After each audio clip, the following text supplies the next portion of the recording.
pas du tout des web-séries, donc vous n'êtes pas du tout là pour me voir ce soir. Mais comme je fais partie d'une génération de gens qui n'étaient pas satisfaits de ce qu'on nous donnait à la télé et ailleurs, moi je me suis spécialisé dans l'animation japonaise. Et puis après j'ai aidé des gens à faire des web-séries. Et puis en publiant en DVD, hein, chacun son talent. Et après j'ai fait un bar pour qu'une fois qu'ils aient tourné des web-séries, ils puissent venir boire. C'est le dernier bar avant la fin du monde.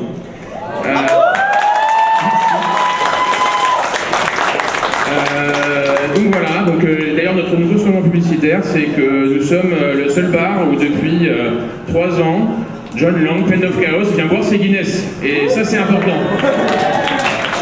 D'ailleurs, puisqu'on est là pour parler de web-séries, je vais appeler sur scène un par un nos invités prestigieux, que je remercie infiniment d'être là, en commençant par l'ancêtre de la web-série, avant même l'invention des vidéos, John, Pen of Chaos. Tu peux venir, John ?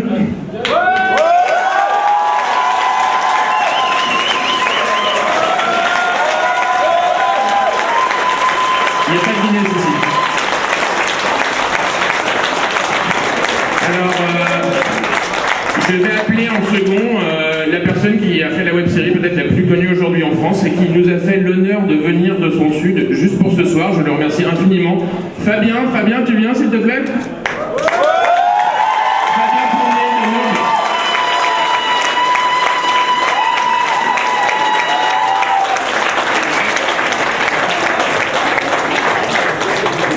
Un autre qui vient du sud, mais il est venu de moins loin. Rudy, tu viens ? Rudy Pomared, de Flanders et d'Annel.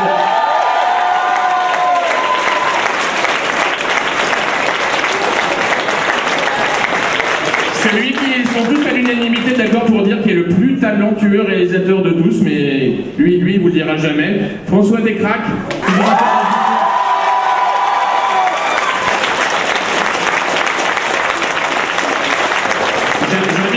Qui a pas choisi la facilité, qui ne fait pas une série, alors vous le connaissez moins parce qu'il n'apparaît pas tout le temps, il a décidé de faire un film comme ça.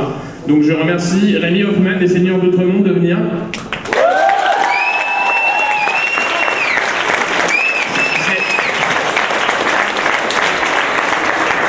J'ai gardé pour la fin Déby Maurier. Déby, viens. Pas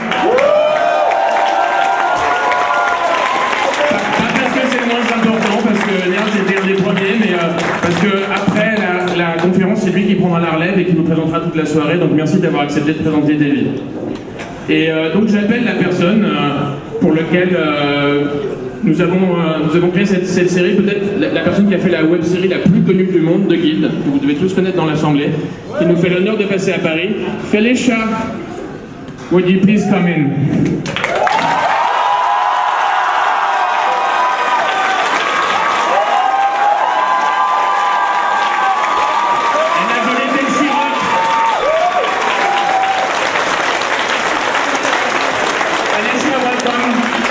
Would you like to say a word? I found a very attractive Frenchman back home. So I had to bring him, he's my bodyguard. So, no, I apologize for not knowing French. I meant to learn it last month. Things came up. Est-ce que tout le monde comprend à peu près l'anglais ici? Non. On va faire un exercice un peu compliqué. Il y en a qui parleront en anglais, il y en a qui parleront en français. On a des gens qui vont traduire. Emma, tu peux venir quand même. Il y a des gens en coulisses. Puis voilà, tu te mets, mets-toi là comme ça. Parce que Félicia, elle préfère Tenchi, on se demande pourquoi. I just said you prefer Tenchi. Donc si, on va faire une soirée, on va s'amuser, mais vu que j'avais la chance d'avoir tous ces gens talentueux qui ont refusé de faire des séries télé classiques et qui ont utilisé leurs propres moyens pour faire des choses fantastiques. Avec Félicia, je me suis dit que c'était, enfin on s'est dit que c'était une excellente... Oh Carmen, tu nous rejoins? Bonjour Carmen. On s'est dit que c'était une excellente opportunité pour qu'ils parlent, pour qu'ils présentent des expériences, pour que vous sachiez comment ils ont fait leur web-série, comment ils sont là où ils sont. Donc voilà, donc c'est ce dont on va discuter ce soir. Merci à tous d'être là.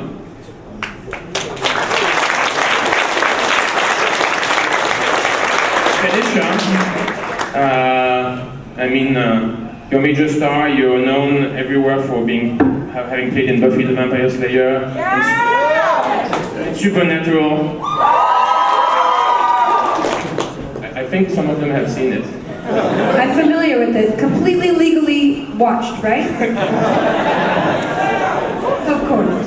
So The Guild was maybe the first, anyway, the most known web series in the world. I would like you to tell us about the adventure of The Guild and how it became to be, please. So, about 8 years ago, in 2006, I was very addicted to World of Warcraft. Any players?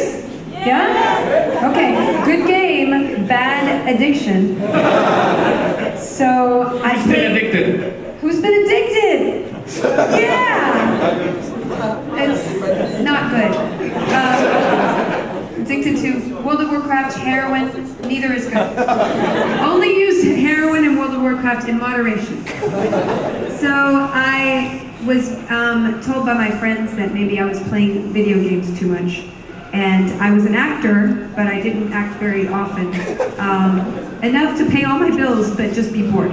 So I decided to write something and quit World of Warcraft and write something that was close to my heart, which was about online gaming. Because I've always been a gamer, I love video games, and that's what I do with my time. 9 hours a day when I was playing World of Warcraft. So I stopped and I wrote a show called The Guild, and I thought in my head it would be a TV series starring me on billboards everywhere, like Jennifer Aniston, maybe not with the hair or the boot, or the tan. Many things, and not in common with Jennifer Aniston, but I thought they would make me a star. And then people were like, gamers talk to each other? So they didn't understand anything about gaming culture or gamers at all, especially in 2007 when no one even had Twitter or no selfies. This was before selfies. Very tragic time in our lives. So I was very depressed because I didn't think anyone would ever see the work that I thought was the most brilliant thing ever written. And my friend, Kim Evie, she was my teacher for one sketch class, only writing comedy sketch, one class. And she read the script and said, this thing called YouTube. And it just started in 2006. And I've been doing some videos, and I think maybe your show would be good on YouTube because gamers are online all day. And that was when we decided to make 2 episodes on a couple $100 and borrowed cameras and free bagels. And that is how the show started. Who was on your team at the beginning? What team? Team? The Guild team. Oh, the Guild team? Yeah, you called friends, how did you do it with $200? It was me and Kim Evie and the director Jane, and then my friends who were actors, 2 of them, Bork and Zabu. I wrote the parts for them because they're very funny. Don't tell them. I don't want them to get a big ego. And then the rest of the actors I found with casting.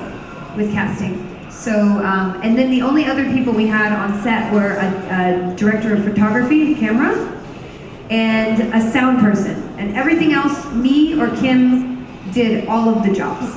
So I was the one who drove at midnight to get free trash on the sidewalk when someone posted on Craigslist, hey, free trash. And I said, hey, that trash would look good in my set. So I would go and get that, and I would write, and I would make cookies for the set, and I did everything because I loved the show so much and loved working with my friends so much. So I was very excited when I first uploaded the video and saw people comment about, hey, I love her, I think she's horrible, this is stupid. It was very gratifying to read these comments and made me want to make more episodes, but we didn't have money. So I went to a meeting and someone suggested asking people to help us pay for it. And that was before any Kickstarter or any GoGo or anything about crowdfunding. So I said, this is stupid. No one's going to pay for a web series. Nobody knows what a web series is. So I put it on the web series. I was the programmer of the website because I did everything online for the show. That's why it looks so terrible. The first season, you know the first season logo? I did that with like MS Paint. I'm not even kidding. So I put the button up there not thinking anything would happen, and in 2 weeks we got enough to make another episode. And I even emailed one person who gave us $300, and I said, "Sir, thank you for your donation. I think you put the decimal point in the wrong place." And he said, "No, I meant to give you that much." And I was like, "You're wasting money." But so we went the whole season, the first season, on donations, and by the end, I took off the PayPal button because too many people were donating. I'm terrible at business. I'm not good at business. But I felt guilty because there were too many people to put in the credits. Now I would know maybe extend the credit music to put more people in the credits. But not very smart back then. So that's how we got to the first season. And later after that, Xbox came in and funded the show, and we did 4 seasons with them. And then we ended the show on YouTube, back on YouTube, funded by YouTube. So that's how it happened. How much money cost the first season, you remember? It was not very much because no one got paid. So basically all the donations went to pay for supplies and cameras and bagels and How many bagels did you eat during production? a lot of bagels. The cast, if you feed people good, they will come back. It's my right? Yeah, good food. In France, you can get by on $2 because everything tastes good here. I've eaten 44 macarons. 2 days. Peux nous raconter comment tu as commencé et comment on est arrivé à nous? Justement, on était en train de se dire que le schéma était assez semblable parce qu'au début, ça part d'une bande de potes qui pique la caméra familiale et qui part dans la pampa tourner des bêtises. Et puis au final, le temps a passé, le matériel s'est amélioré, mais c'est toujours pareil, c'est toujours des copains, c'est toujours des bêtises, mais sauf qu'il y a un meilleur savoir-faire parce qu'au bout de 14 ans de pratique, mais voilà, de ce côté-là, c'est vrai que le schéma est assez semblable et les choses se sont emballées dans le sens où, pareil, on a eu une époque où il y avait justement des dons. Et ces dons-là, ça fait bizarre quand quelqu'un dit moi j'aime bien ce que tu fais, donc du coup je te donne 50 €, 100 €, etc. C'est très gênant en fait, on ne sait pas trop comment réagir, on a plein de gratitude, on ne sait plus trop quoi faire. Puis après, c'est là qu'on s'était dit justement, on va plutôt faire des t-shirts, comme ça si vous voulez nous filer quelque chose, achetez plutôt quelque chose et nous on vous le scie, on fait quelque chose, mais il faut qu'il y ait quand même un échange parce que c'est vrai qu'on avait vraiment le sentiment, on était un petit peu gênés en fait au début, mais ça nous a permis d'améliorer notre matos et donc d'améliorer notre travail et donc d'avoir de plus en plus une plus grande communauté. Tu te considères comme quoi? Un réalisateur, un acteur, un gars qui fait des effets spéciaux sur un ordinateur? Je dirais un raconteur d'histoires. Genre j'aime raconter des histoires sur plein de médias différents, c'est ça qui me plaît. Mais pas plus réalisateur que écrivain, que voilà, c'est plus raconter des histoires qui me plaît. Je vais remonter un peu dans le temps et passer le micro à Rudy. Rudy, t'as commencé avant YouTube. Ouh T'es pas le seul, mais j'ai commencé avec sur la micro à Fabien, on sait tous que vous allez pas en placer une, donc... C'est clair. Alors oui, moi ça remonte à loin, l'outil caméra. Des souvenirs brumeux, un peu, je vais rebondir sur ce qu'a dit Fabien, ce qui m'intéresse dans ce que je fais, et c'est une passion pour moi, c'est de raconter des histoires. Et ça date d'il y a très longtemps. Quand j'étais au collège, je me revois griffonner des cahiers entiers de bandes dessinées absolument pas originales et horribles. Heureusement pour le dessin, un jour mes parents m'ont acheté un caméscope, et là j'ai jeté mes stylos et je me suis dit, là il y a un truc à faire, quoi. Je sais pas pourquoi cet outil me correspondait. J'ai trouvé mon média d'expression. Et alors ça a commencé n'importe comment. On partait avec mon frangin, Jean, en slip dans la garrigue, court cri. Il faisait, les chasseurs tiraient dessus, on est passé très proche de l'accident plusieurs fois. On avait des trucs absolument improbables entre Lars von Trier, Arte et le truc le plus dégueulasse que Julie Dormoustique ait jamais fait. Et on le montrait à des festivals de vieux où ils avaient des petits films de 25 minutes sur la cueillette des champignons. Et on avait de nos 15 ans, on ne comprenait pas pourquoi on nous rendait la cassette genre dégagé. Go away, quoi. Et voilà, et sont arrivées toutes ces conventions sur le monde de l'imaginaire, de l'animation japonaise au départ, avec cartoonistes. Et nous, on continue à faire notre truc de notre côté. Et pour la première fois, on a eu l'occasion de montrer autre chose que papa-maman qui en avait vraiment marre de nos conneries, de montrer ce qu'on faisait. Et là où c'est encore plus drôle, c'est que dans ce microcosme de gens qui aimaient des choses qui venaient juste d'émerger en France et qui n'avaient pas leur place sur les médias traditionnels, pas du tout, qui étaient encore à la marge, eh bien, ils ont vu des couillons en train de s'amuser devant une caméra et faire exactement ce qu'eux aimeraient faire ou attendaient de voir éventuellement à la télé de façon évidemment meilleure, mais là, en version amateur. Et la sauce a pris. On en a eu nos premiers retours, on n'a pas eu des commentaires, on a eu des gens qui sont venus nous voir, qui nous ont serré la main en disant c'est génial, c'est rigolo ce que vous faites, est-ce qu'on peut prendre une photo, est-ce qu'on peut avoir vos VHS, hein, parce qu'il faut s'imaginer qu'à l'époque, quand on faisait un film de 20 minutes, après on faisait les copies nous-mêmes, 20 minutes par copie. Voilà, on était étudiants à l'époque, je piquais tous les magnétoscopes de l'école, je les empilais, je faisais copie toute la nuit. Et après 6 heures de micro-compta, voilà. C'était assez amusant. Voilà, ça a commencé comme ça, et de fil en aiguille, de la même façon qu'a raconté Fabien, de la même façon que ce qu'a raconté Félicia, il y a eu des opportunités, que ce soit No Life, que ce soit Internet, que ce soit d'autres conventions, que ce soit d'autres médias, qui ont fait que, eh bien, petit à petit, on a pu enfin montrer ce qu'on faisait, et heureusement, évoluer un minimum. Et c'est une chance de pouvoir continuer à s'amuser, parce que ça a commencé comme ça, et pour moi en tout cas c'est toujours ça. Je m'amuse, j'ai un boulot à côté, je suis prof, je torture des enfants pour gagner ma vie. Avec de la physique chimique, voilà. Et à côté de ça, je m'amuse le week-end avec mes copains, avec une caméra, maintenant c'est des appareils photo, parce que j'ai pas encore demandé du pognon aux gens, donc j'ai pas la caméra. Et on s'amuse, et on a la chance de partager ça avec tout le monde. Et cette ambiance-là, c'est vraiment quelque chose auquel, moi en tout cas, je tiens beaucoup. Vas-y, tu nous racontes comment tu as fait et pourquoi tu l'as fait, John? Oui, alors oui, effectivement, je suis un peu vieux. Je vais pas vous faire le père Fouras ni rien, mais ouais, quoique bon, la VHS, c'était quand même bien ultime. Oui, parce que effectivement, bon, l'histoire qu'on a à peu près tous en commun, à mon avis, c'est d'avoir été porté par des communautés. Pour ce qui me concerne, c'est globalement une série d'accidents, de trucs pas prévus qui sont arrivés avec le jour où tu te dis tiens, qu'est-ce que je fais cet après-midi? Ah bah si je faisais un enregistrement stupide. Et moi par exemple, j'avais pas d'amis que je comptais fourvoyer dans cette aventure, donc je l'ai fait tout seul. Voilà, alors tu as l'air totalement stupide d'écrire des trucs et de te marrer de tes propres trucs devant ton PC, mais je pense que vous l'avez fait aussi. Sauf que moi, je les enregistrais tout seul aussi, donc I was very lonely. Okay. Alors donc, qu'est-ce qui se passait sur le web en 94? Pas grand-chose, parce que quand je suis arrivé moi sur le web, la francophonie c'était 0.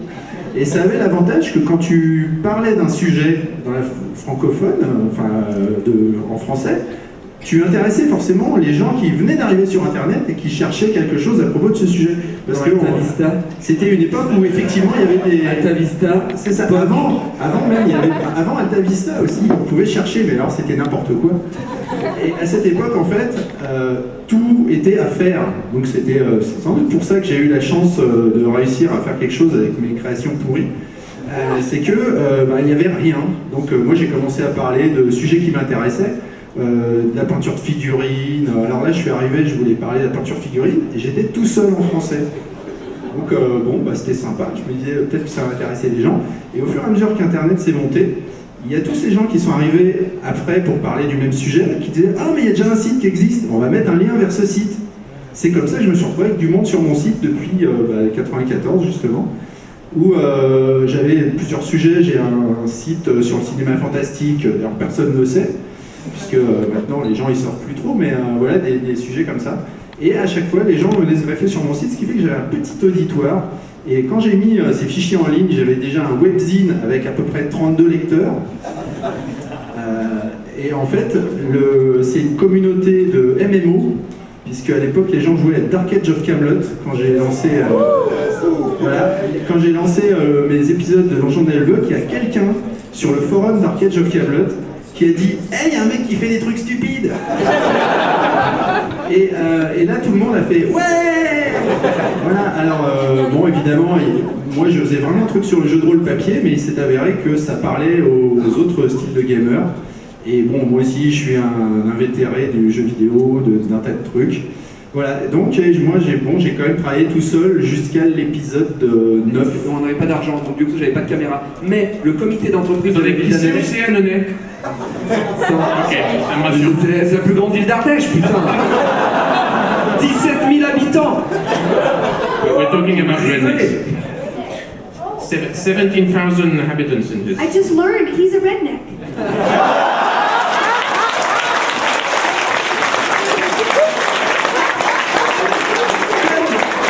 But we have invented the Montgolfière.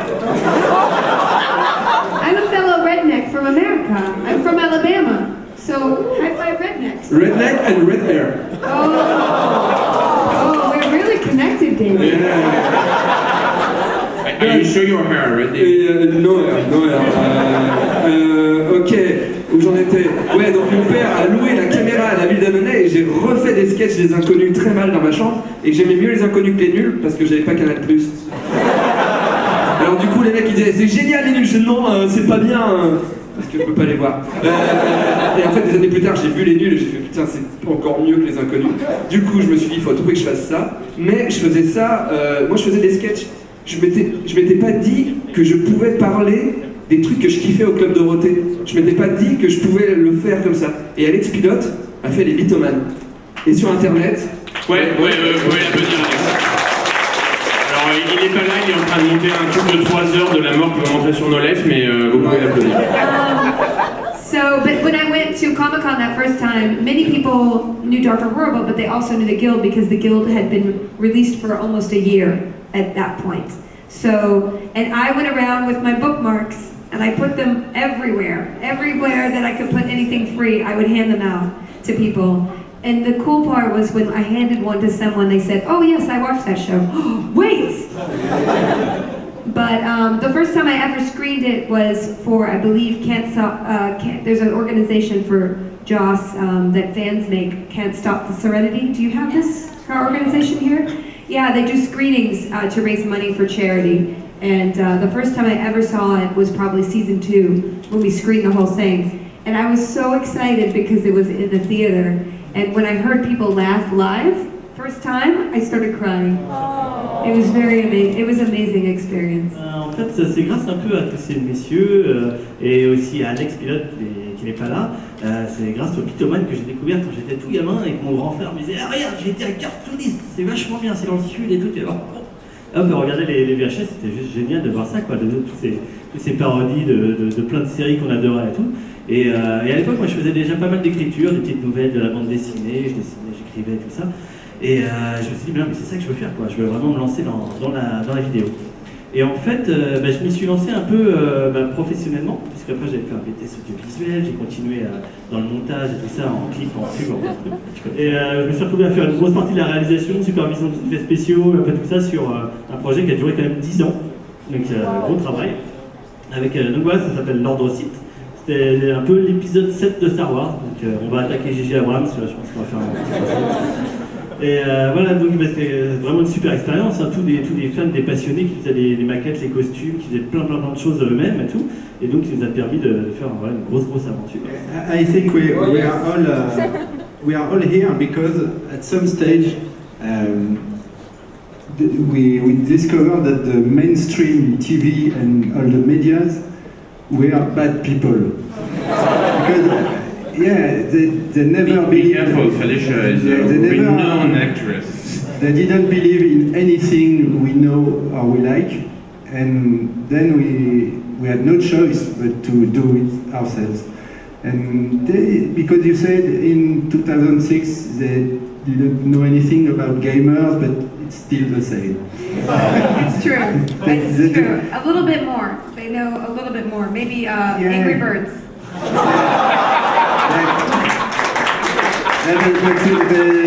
They don't know we are people with passions and creativity, obviously, and yeah, that's really sad But it's a very good time to be alive as someone who likes things that are not standard.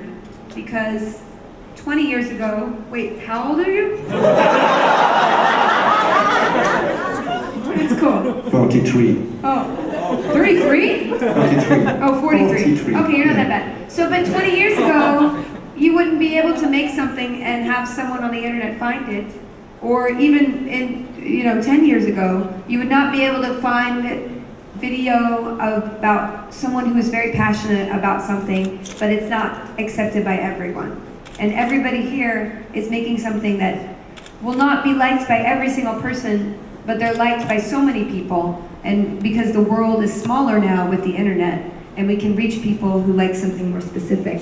So really, it's a revolution in entertainment that we are all doing on the stage right now with our work. Tu es le créateur de web-séries avec le plus d'argent visible. Ça sent magnifique. Crowdfunding. Ça se voit pas tant que ça. Qui établit sur un nouveau record dans l'histoire du crowdfunding, en tout cas français et même international. Juste, j'aimerais demander, ça fait quoi d'avoir cet argent pour produire tout d'un coup Bon, on a moins chaud l'été parce qu'on a la piscine à côté du coup maintenant. J'ai mis moins de temps pour venir à Paris. Disons que c'est bizarre parce que c'est à la fois impressionnant parce que quand on n'a rien en fait on se dit oh là là si jamais on nous passe 700 000 à peu près on va pouvoir faire Avenger 3 quoi. Enfin, voilà, et on se rend très vite compte qu'en fait si on fait pas gaffe et si jamais on change notre façon de faire, c'est rien du tout. Et ça disparaît avant même qu'on ait le temps. Enfin, à l'échelle d'un Seigneur des Anneaux, par exemple, je pense que 700 000, ça doit être une minute, un truc comme ça. Allez, 10 minutes, allez, on va dire un truc. Ça dépend si c'est une scène de combat ou pas. Mais le truc, c'est qu'il a fallu qu'on garde notre état d'esprit, donc débrouillard, amateur, bénévole évidemment, mais que cet argent-là ne soit là que pour du matériel, du déplacement, donc avoir des meilleurs décors, parce qu'évidemment, nous, comme ça se passe dans un MMO, si on a une belle cathédrale derrière, un truc comme ça, c'est plus sympa. Mais il a vraiment fallu garder notre état d'esprit et vérifier chaque dépense parce que ça part très très vite et pas faire de bêtises. Parce que nous, concrètement, on n'avait quasiment rien. Et là, quand l'État va voir qu'on est passé à 700 000 par l'opération du Saint-Esprit, il va y avoir un contrôle fiscal, un truc comme ça. Sauf qu'il n'y a pas de loi encore pour expliquer comment vraiment faut traiter le crowdfunding. Est-ce que c'est du don, est-ce que c'est pas du don, dans quelle mesure, etc. Donc du coup, il ne faut pas faire de bêtises, il faut beaucoup réfléchir là-dessus et s'entourer parce que sinon c'est risqué, parce qu'il va y avoir un contrôle fiscal forcément et il va falloir faire les choses bien. Donc disons que ça nous amène plein de problèmes et plein de solutions et artistiquement c'est juste génial parce que ouais, on a pu faire des choses, vous allez voir parce que je vous ai réservé quelques images de la trilogie en avant-première.